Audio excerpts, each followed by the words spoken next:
This argument is adapted from an article by Awale Kullane, a Somali diplomat and political analyst who writes on Somali governance, constitutional reform, and the Horn of Africa.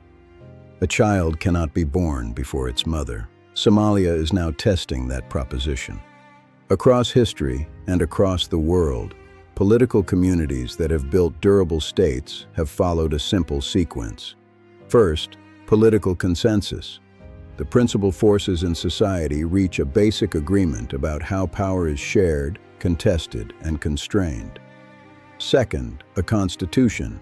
That consensus is written down, ratified by those bound by it, and given the standing of supreme law. Third, elections.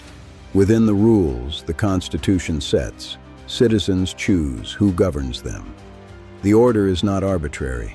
Each step supplies the legitimacy the next one requires. Today, Somalia is running that sequence in reverse. The country is being driven toward a one-person, one-vote election under a constitutional text that two federal member states do not recognize, and on the basis of a political consensus that does not exist. The expectation, increasingly explicit in Mogadishu, is that a completed election will retroactively settle the constitutional dispute, and that a settled constitution will retroactively produce the consensus that should have preceded both. It will not. Baidoa this week offered the lesson in its most concentrated form. The Southwest state presidential vote produced a result of 88-1 for Sheikh Adan Mohamed Noor, known as Adan Madoob, the sitting speaker of the federal parliament. He did not resign the speakership before contesting the state presidency. This became the rules-bound objection on which the wider boycott turned. His principal challenger, Sharif Hassan Sheikh Adan, a former president of Southwest State, withdrew on the eve of the ballot, citing broken agreements on secrecy and the financial asymmetry of the race. A second contender boycotted the official process on the same grounds. The principal opposition figures continue, from outside the chamber, to dispute the legitimacy of the office now claimed. A vote was held. The dispute it was supposed to settle remains open. Days earlier, the capital had offered the same warning in a louder register: armed confrontation in residential districts of Mogadishu, an opposition hotel occupied by state security. And fighting paused not through the constitutional architecture, but through clan elders and quiet intercession. Once again, procedure could not manufacture legitimacy. To understand why, it helps to borrow a distinction from the philosopher Karl Popper. Karl Popper said there are two types of problems: a clock or a cloud. A clock is orderly and predictable. A cloud is different.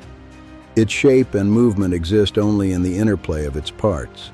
Legitimacy is a cloud. So is consent. So is the Federal Compact.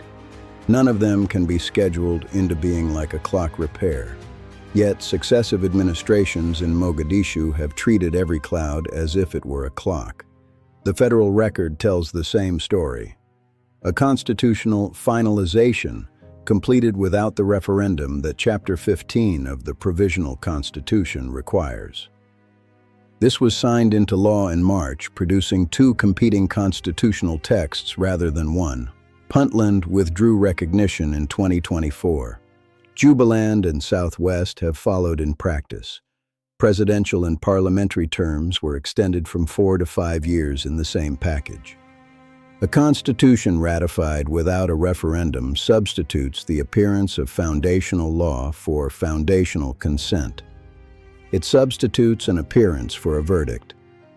The patient beneficiary of this inversion is the insurgency that has spent 20 years waiting for the federal project to discredit itself from within. There is a way back, and it is not mysterious. It is the sequence the country has reversed. Reopen the political agreement first. Settle the constitutional text by the procedure the Constitution itself prescribes. Then hold the election the country has been promised. A child cannot be born before its mother. The order matters. Somalia still has a choice in how it answers that warning.